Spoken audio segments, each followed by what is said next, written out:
warahmatullahi wabarakatuh. Waalaikumsalam warahmatullahi wabarakatuh. Alhamdulillah, karena pada sore hari ini kita masih bisa melaksanakan proses perkuliahan, yaitu dengan mata kuliah biomedik. Salam salam, tidak lupa pula kita hadiahkan ke ruh baginda Rasulullah Sallallahu Alaihi Wasallam. Allahumma sholli ala sayyidina Muhammad wa ala ali sayyidina Muhammad. Yang kami hormati Bapak Asmi Asra SSI MPD selaku dosen pengampu dari mata kuliah biomedik, kemudian rekan-rekan semua yang kami banggakan. Baiklah, kami di sini dari kelompok 1 dengan materi ultrasonografi, kromatografi, dan sinar X akan mempresentasikan hasil diskusi kami.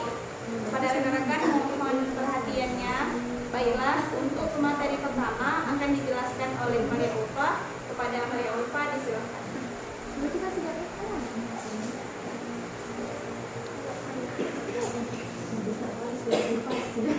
Baik, di sini yang pertama kita membahas tentang kompetensi pendidikan, di mana di sini KI-nya yaitu KI 1 menghargai dan menghayati ajaran agama yang dianutnya.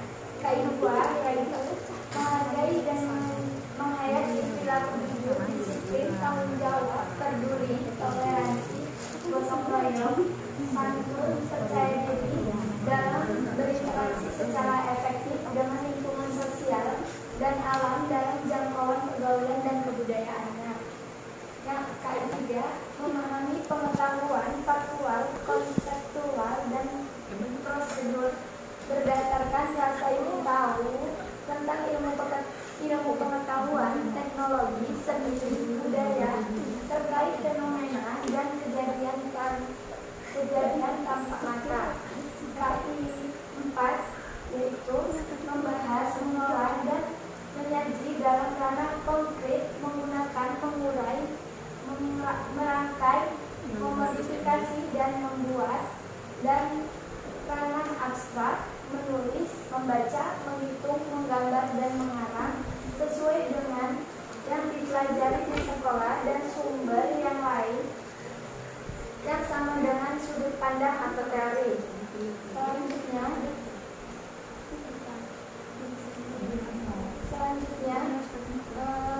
mengenai kompetensi dasar dan indikator. Di sini kami mengambil kompetensi dasar menerapkan prinsip radiobiologi dan teknologi, sedangkan indikatornya kami membahas tentang penerapan azas-azas proteksi radiasi dalam kehidupan sehari-hari.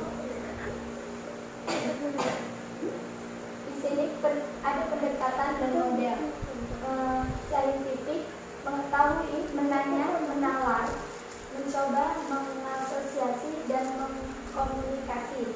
Sedangkan discovery learning membahas tentang stimulation, problem statement, data collection, data processing, verification, dan generalization. Dan selanjutnya yaitu kami mengambil sudut pandang agama dari Quran Surah An-Nur ayat 35 yang berbunyi Bismillahirrahmanirrahim. Allahu nurus samawati wal ardh masalun nurihi kamiskawati fiha misbah al-misbahu fi zujajah al-zujajatu ka'annaha kawkabun durriyatun yuqadu min sajaratin mubarakatin zayatu nabila sarkiyati wala goriyati yakadu zaytuha yudi'u wadulan tamasuna nurun ala nur yahdillahu linurihi mayyasha wa yadribullahu amsalan nas wallahu bikulli syai'in alim. Cahaya kepada langit dan bumi, perumpamaan cahaya Allah adalah seperti sebuah lubang yang tak tembus, yang di dalamnya ada pelita besar. Pelita itu di dalam kaca, dan kaca itu seakan-akan bintang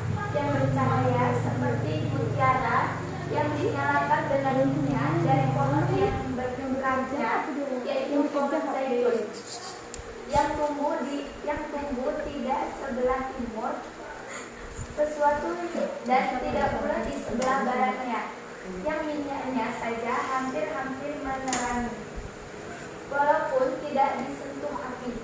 Cahaya di atas cahaya berlapis-lapis.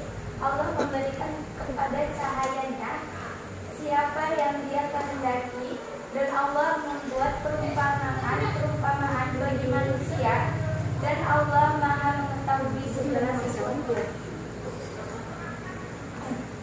Selanjutnya, simulation, kita melihat sedikit video dari kelompok kami mengenai ultrasonografi.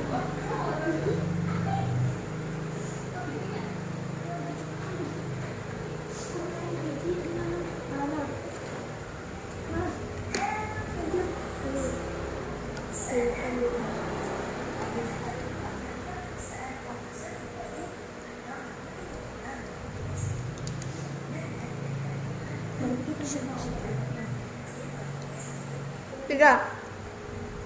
Selanjutnya yaitu silakan menonton video yang kedua tentang Synatex.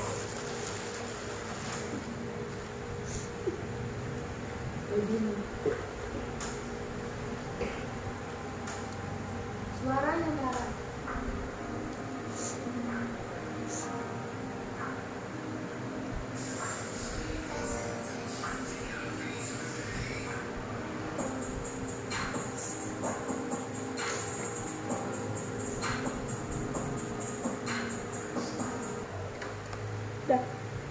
Dan di sini problem studinya, siswa duduk di kelompok masing-masing dengan tertib dan rapi.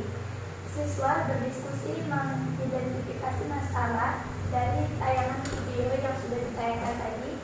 Yang ketiga, siswa merumuskan hipotesis dari masalah yang mereka temukan. Selanjutnya yaitu data collection dan data processing. Siswa membaca dan mencari sumber lain selain buku, teks. Siswa mencoba mengelola informasi dan data. Siswa mengumpulkan data yang telah diterima.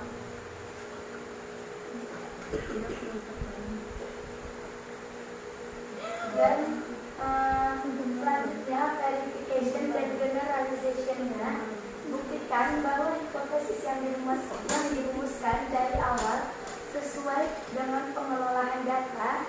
Temukan konsekuensinya. Beberapa kelompok mempresentasikan hasil observasi depan kelas. Kelompok lain menanggapi presentasi dari kelompok yang tampil. Masuk ke pembahasan. Yang pertama yaitu pengertian ultrasonografi. Ultrasonografi adalah salah satu alat diagnostik di radiologi yang menggunakan dasar gelombang suara frekuensi tinggi 2-13 Hz MHz, di mana gelombang suara tersebut dapat menghasilkan suatu gambar dari organ tubuh manusia yang tidak terlihat dari luar. Alat ini salah satu dari alat-alat radiologi yang tidak menggunakan sinar X. Selain MRI, alat ini dikenal masyarakat umum pada awalnya untuk melihat kondisi janin seorang ibu hamil. Pemeriksaan ibu hamil yang semula hanya dilakukan dengan perabaan dari luar dan mendengar denyut jantung janin dengan alat dari luar. Setelah mengalami perubahan drastis dengan alat ultrasonografi ini. Selanjutnya, manfaat pemeriksaan USG.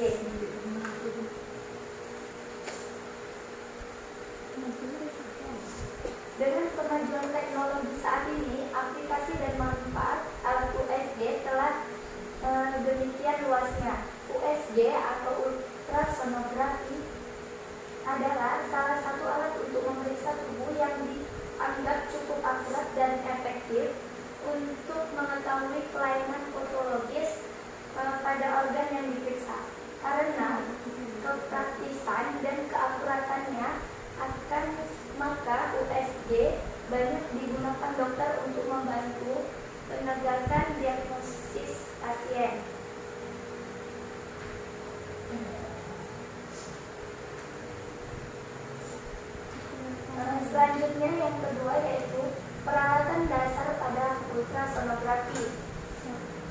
Yang pertama, berikut ini adalah komponen dasar yang diperlukan dalam pemanfaatan ultrasonografi. Yang pertama ada transducer, adalah komponen USG yang ditempelkan pada bagian tubuh yang akan diperiksa. Pemeriksaan yang prostat. Di sini, misalnya pada dinding dada untuk memeriksa paru-paru dan memeriksa kehamilan, atau dinding poros usus besar pada pemeriksaan prostat. Yang kedua, monitor USG. Monitor USG berupa layar yang digunakan untuk menampilkan bentuk gambar dari hasil pengolahan data komputer. Monitor yang digunakan pada awal penemuan USG masih berupa layar tabung besar yang terpisah dari mesin USG. Perkembangan teknologi yang terus berkembang pesat membawa kemajuan pada teknologi monitor. Yang ketiga yaitu mesin USG. Mesin ultrasonografi merupakan bagian yang berfungsi mengolah data yang diterima dalam bentuk gelombang dan mengubah gelombang menjadi gambar. Mesin USG merupakan pusat pengelolaan data seperti Central Processing Unit atau CPU pada komputer. Mesin USG sangat mempengaruhi hasil pencitraan USG. Semakin baik CPU yang digunakan pada mesin, maka akan semakin baik dan cepat pula hasil yang ditayangkan di layar monitor USG. Baik, mungkin itu yang dapat saya sampaikan dan saya kembalikan kepada moderator.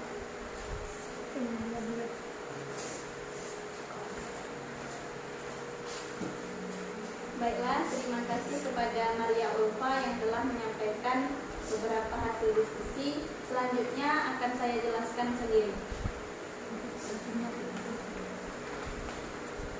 Di sini masuk kita ke jenis-jenis gambar USG, yang mana ada 3 jenis, yaitu USG 2 dimensi, USG 3 dimensi, dan USG 4 dimensi. USG 2 dimensi ini menghasilkan gambar yang datar yang tidak terlalu jelas karena terlihat hanya dari satu sisi dan biasanya sulit dipahami oleh pasien. Kemudian USG 3 dimensi menghasilkan gambar 3 dimensi yang lebih detail sehingga mudah dipahami oleh pasien. USG 3 dimensi ini dapat digunakan untuk melihat anatomi tubuh janin dan mendeteksi kondisi kelainan pada janin, seperti kelainan bibir sumbing atau bayi yang terlilit tali pusat. Kemudian yang ketiga, USG 4 dimensi. USG 4 dimensi ini biasa juga disebut sebagai SD Live atau real time. USG ini paling canggih karena dapat menghasilkan gambar 3 dimensi lebih detail, akurat, dan tampak seperti aslinya, sehingga seperti sebuah film. Pasien dapat melihat dengan jelas bentuk anggota tubuh, gerakan janin, dan ekspresi wajahnya, seperti bentuk hidung dan mulut bayi, gerakan sedang menghisap jempol, dan sebagainya. Kemudian karena hasilnya sangat bagus, maka biaya USG pada 4 dimensi ini adalah biaya yang paling mahal dibandingkan USG 2 dimensi dan USG 3 dimensi.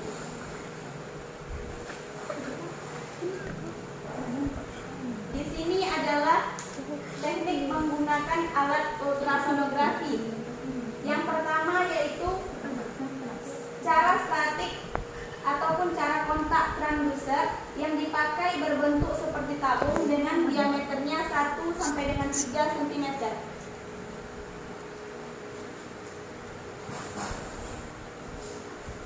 Panjangnya yaitu 7 sampai dengan 9 cm. Transducer ini dipegang oleh operator yang diletakkan pada badan penderita yang akan diperiksa. Sebelumnya tempat yang akan diperiksa ini diolesi dulu dengan gliserin ataupun zat penghantar pekat. Transducer ini harus sedikit ditekan pada bagian kulit penderita agar terjadi kontak yang baik. Sebaliknya, tidak boleh ditekan terlalu kuat yang dapat menyebabkan rasa sakit pada penderita. macam-macam gerakan transducer antara lain. Yang pertama yaitu gerakan linier, yang kedua gerakan sektor, dan yang ketiga gerakan campuran. Yang kedua yaitu cara linier real time, yang mana transducer dari bentuk ini merupakan suatu himpunan lapisan yang terdiri atas banyak transducer, yaitu antara 30 sampai dengan 60 buah transducer yang disatukan ataupun yang disejajarkan dalam satu garis sehingga berbentuk seperti lempengan. Frekuensi dari image ini lebih tinggi sehingga lebih stabil tanpa adanya gangguan, dan dapat diamati gerakan dari suatu organ yang sedang diperiksa ini dengan mudah. Alat ini merupakan alat grayscale, alat ultrasonik dengan cara yang dinamik. Cara memeriksa dengan alat ini ialah dengan meletakkan transducer pada tempat yang diperiksa, dan dengan demikian akan diperoleh suatu gambaran gema sebesar daerah tempat transducer tersebut. Bila transducer ini dipindahkan ke tempat yang lain, maka akan diperoleh pula gambaran yang baru. Masuk kita ke bagian kedua, yaitu kromatografi, yang mana kromatografi ini adalah suatu teknik pemisahan molekul berdasarkan perbedaan pola pergerakan antara fase gerak dan fase diam untuk memisahkan komponen dari beberapa molekul yang berada pada larutan. Atau kromatografi ini adalah proses melewatkan sampel melalui suatu kolom, perbedaan kemampuan absorpsi terhadap zat-zat yang sangat mirip yang mempengaruhi resolusi zat terlarut dan menghasilkan apa yang disebut kromatograf. Pada dasarnya semua kromatografi menggunakan dua fase, yaitu fase tetap dan yang lain fase bergerak. Pemisahan-pemisahan tergantung pada gerakan relatif dari dua fase ini. Cara-cara kromatografi ini dapat digolongkan sesuai dengan sifat-sifat fase yang tetap, yang berupa zat padat ataupun zat cair. Yang pertama tekniknya yaitu telah berkembang suatu teknik dari kromatografi ini biasanya digunakan untuk memisahkan berbagai komponen kompleks yang baik organik ini mampu organik ataupun dari yang anorganik. Suatu campuran warna dapat dipisahkan dengan teknik kromatografi karena adanya perbedaan kelarutan antara zat dan penyusunnya. Nah, kecepatan bergerak partikel penyusun campuran pewarna tersebut sangat dipengaruhi pula oleh ukuran partikel penyusunnya. Kemudian jenis-jenis kromatografi ini ada 3, yaitu kromatografi kertas, kromatografi kolom, dan yang ketiga kromatografi lapis tipis. Kemudian prinsip kerja dari kromatografi. Di sini yang pertama, memiliki kelarutan yang berbeda terhadap suatu pelarut. Kedua, memiliki sifat untuk berikatan yang berbeda satu sama lain dengan fase diamnya. Dan yang ketiga, memiliki sifat mudah menguap pada suhu yang berbeda. Masuk kita ke sinar X, yang mana yang kita ketahui sinar X ini memiliki sifat dualisme cahaya, sehingga dapat sinar X ini adalah radiasi elektromagnetik dengan panjang gelombang 0,01 hingga 10 nanometer. Sinar X disebut juga sebagai paket foton-foton dari awan elektron suatu atom. Sinar X ini memiliki energi yang memungkinkan untuk menembus bagian tubuh manusia kecuali tulang. Pemeriksaan sinar X atau yang lebih umum dikenal dengan ronsen ini adalah salah satu teknik pencitraan dalam medis yang menggunakan radiasi elektromagnetik untuk mengambil pencitraan ataupun foto yang ada pada bagian tubuh manusia. Ini adalah bagian-bagian dari produk sinar X, yang mana sinar X ini dilakukan dalam suatu tabung yang berisikan mekanisme untuk mempercepat elektron dan menabrakkannya pada anoda. Dalam tabung terdapat katoda yang memiliki banyak elektron di dalamnya. Saat filamen dipanaskan, katoda akan melepaskan awan elektron.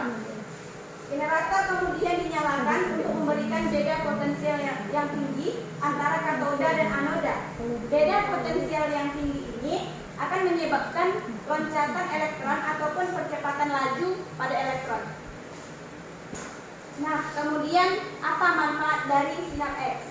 Yang pertama yaitu untuk memastikan bagian dalam tubuh yang mengalami sakit. Yang kedua, untuk memantau perkembangan suatu jenis penyakit, misalnya osteoporosis, radang sendi, penyumbatan pembuluh darah, kanker tulang, tumor payudara, gangguan pencernaan, pembesaran jantung, berbagai jenis infeksi seperti kerusakan gigi juga. Kemudian banyak lagi penyakit-penyakit yang lain yang bisa dilihat menggunakan sinar X ini. Yang ketiga yaitu untuk dapat melihat efek dari pengobatan medis yang telah dilakukan. Nah, tadi ada manfaat, tentunya ada pula bahaya yang bisa diakibatkan dari sinar X. Yang pertama yaitu paparan radiasi dosis tinggi pada sinar X ini selama jangka waktu tertentu dapat menyebabkan penyakit radiasi ataupun sindrom radiasi akut. Ini misalnya bisa pingsan, kebingungan, mual, muntah, diare, kemudian bisa juga kerontokan pada rambut, luka pada kulit dan mulut, serta sering terjadinya pendarahan.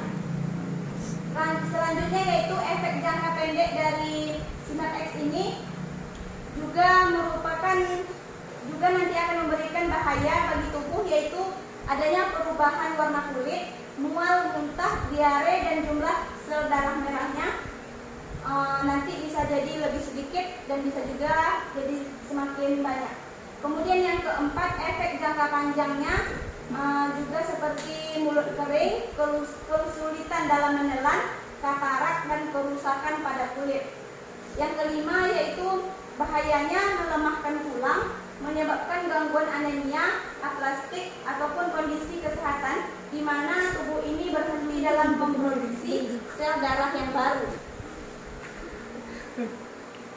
Nah, dari beberapa materi yang telah disampaikan tadi, di sini kita bisa mengambil beberapa kesimpulan. Yang pertama, USG ini adalah suatu alat dalam dunia kedokteran yang memanfaatkan gelombang ultrasonik. Yang kedua, peralatan dasar ultrasonografi ini adalah transducer, monitor USG, dan mesin USG.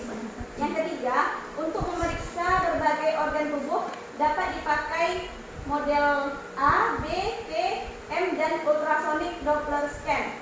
Kemudian yang keempat, teknik ini melakukan pemeriksaan USG ini sering dipakai adalah dengan teknik statik ataupun dengan cara kontak, dan cara dinamiknya yaitu dengan cara linear real time. Kemudian kesimpulan yang kelima, kromatografi ini adalah suatu jenis pemisahan molekul berdasarkan perbedaan pola pergerakan antara fase gerak dan fase diam untuk memisahkan komponen yang berupa molekul yang berada pada larutan tersebut. Nah, demikian yang bisa kami sampaikan pada presentasi kali ini. Apabila rekan-rekan ada yang ingin bertanya, kami persilakan. Di sini kami membatasi 3 pertanyaan saja.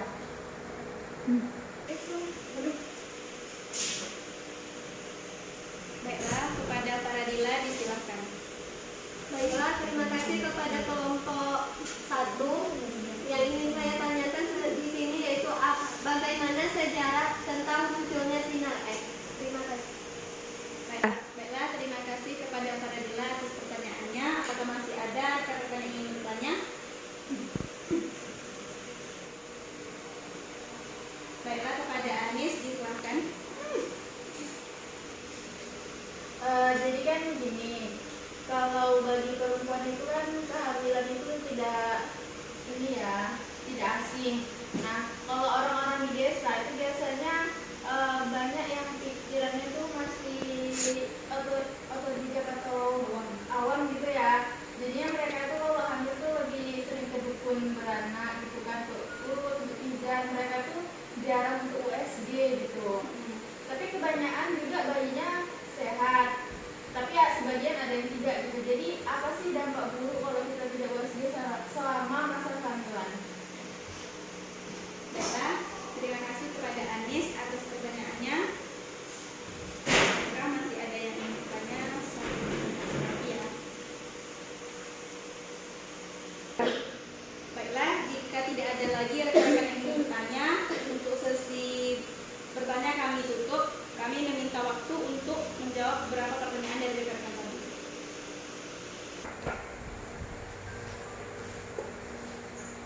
Baiklah, terima kasih atas waktunya. Di sini kami akan mencoba menjawab pertanyaan dari rekan-rekan, yang mana pertanyaan yang pertama tadi dari saudari Faradila Mutiara kami, yang mana pertanyaannya itu bagaimana sih sejarah dari Sinar X gitu. Nah, di sini akan saya coba jawab sendiri. Pertama kali Sinar X ini dipergunakan oleh seorang fotografer, digunakan untuk kegiatan fotografi oleh Wilhelm Ronson pada tahun 1895. Nah, setelah itu Sinar X ini mengalami perkembangan penggunaan untuk pencitraan medis sampai dengan sekarang. Bahkan nama penemunya sering dipergunakan untuk menyebut Sinar X ini sebagai Ronson untuk memasukkan nama dari penemunya tadi.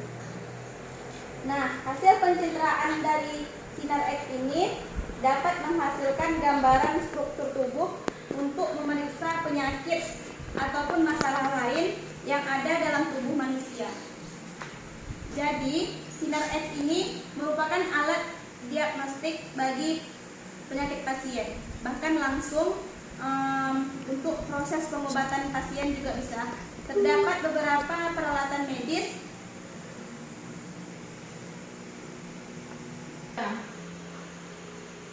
Nah, Sinar X atau yang digunakan untuk fluoroskopi ini adalah beberapa macam sesuai dengan penggunaannya tadi, yaitu untuk pemeriksaan usus ataupun untuk mendapatkan gambaran dari aliran darah di pembuluh darah.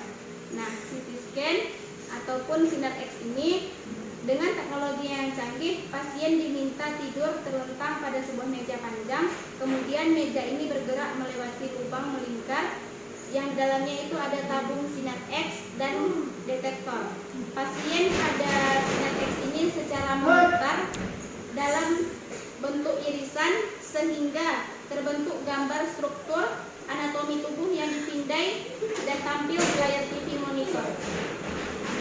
Nah, dari hasil penggambaran tadi maka akan dihasilkan gambar 3 dimensi. Ketika berada di depan ruang pemeriksaan ini akan terdapat marka-marka yang menunjukkan bahaya radiasi dan lampu yang berwarna merah tersebut. Nah, demikian yang bisa saya jawab. Apakah Saudari Faradila bisa menerima jawaban dari kelompok kami? Iya, saya bisa menerima. Baiklah, terima kasih kepada Faradila. Untuk pertanyaan yang kedua, yaitu pertanyaan dari Anis Sita Ilahi yang akan dijawab oleh Maria Ulfa. Pada Ulfa, silakan. Baiklah, di sini saya akan menjawab pertanyaan dari Anis Sita Ilahi. Yang pertanyaannya, apakah dampak apabila tidak USG selama kehamilan? Di sini alat USG itu untuk memprediksi usia kehamilan. Mungkin kalau tidak USG, ibu-ibu tidak bisa mengetahui berapa lama usia kehamilannya. Tapi karena ibu-ibu yang di pedesaan itu tidak USG, dia bisa menghitung harinya untuk mengetahui berapa hari kehamilannya. Maka di sini resiko komplikasi akan terjadi baik lahir prematur atau kelebihan bulan. Bahkan kalau tidak USG tidak bisa mengetahui apakah bayi yang di dalam perut itu masih hidup atau tidak. Kadang kan ada yang bayi itu di dalam perut tidak aktif, tapi dia hidup. Ada juga yang bayi kalau nggak gerak itu meninggal, tapi ibunya belum mengetahuinya.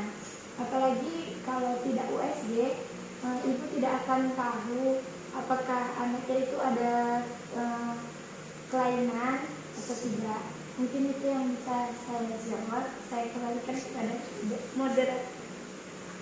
Nah, di sini juga saya tambahkan sedikit untuk menjawab pertanyaan dari ayah tadi. Nah, kalau kita lihat ibu-ibu yang nggak USG itu kan mereka tadi sudah jelas tidak tahu sudah berapa usia kehamilan, kemudian tidak juga tahu nanti bulan keberapa ataupun berapa lama lagi dia akan kartus gitu, akan melahirkan. Nah, itu kan resiko besarnya karena nanti akan berpengaruh juga kepada persiapan dari ibu ini dalam melahirkan. Nanti bisa ke persiapan biaya ataupun nanti kalau si ibu ini konsultasinya rutin ke kesehatan, ke medis, itu nanti akan disarankan beberapa usulan dari dokternya. Nanti akan ada usulan golongan darah mana nanti yang bisa membantu apabila terjadi pendarahan atau hal lain sebagainya. Ini sangat bisa ditanyakan pada saat konsultasi USG. Kemudian nanti kelainan yang tidak bisa dilihat oleh seorang dukun beranak itu misalnya nanti terjadi lilitan tali pusar pada bayi, ini kan juga tidak bisa diketahui oleh dukun beranak. Kalau sungsang dan posisi tidak baik itu mungkin bisa diatasi oleh dukun beranak. Itu pun kalau si ibunya rutin ke dukun. Nanti kalau dia sepelekan ini juga sangat berbahaya. Nah, itu yang bisa kami jawab. Ini masih sesuai mengenai USG, kromatografi, dan sinar X. Bagaimana kepada Anis Setia Ilahi, apakah bisa menerima jawaban dari kelompok kami? Iya, baik, terima kasih atas jawabannya. Saya sangat mengerti. Baiklah, terima kasih kepada rekan-rekan yang sudah berpartisipasi dalam presentasi kali ini. Kami ucapkan terima kasih dan mohon maaf apabila terdapat kejanggalan dalam berbicara ataupun sikap kami yang kurang baik. Kami dari kelompok 1 meminta maaf dan kami akhiri. Assalamualaikum warahmatullahi wabarakatuh. Waalaikumsalam warahmatullahi wabarakatuh.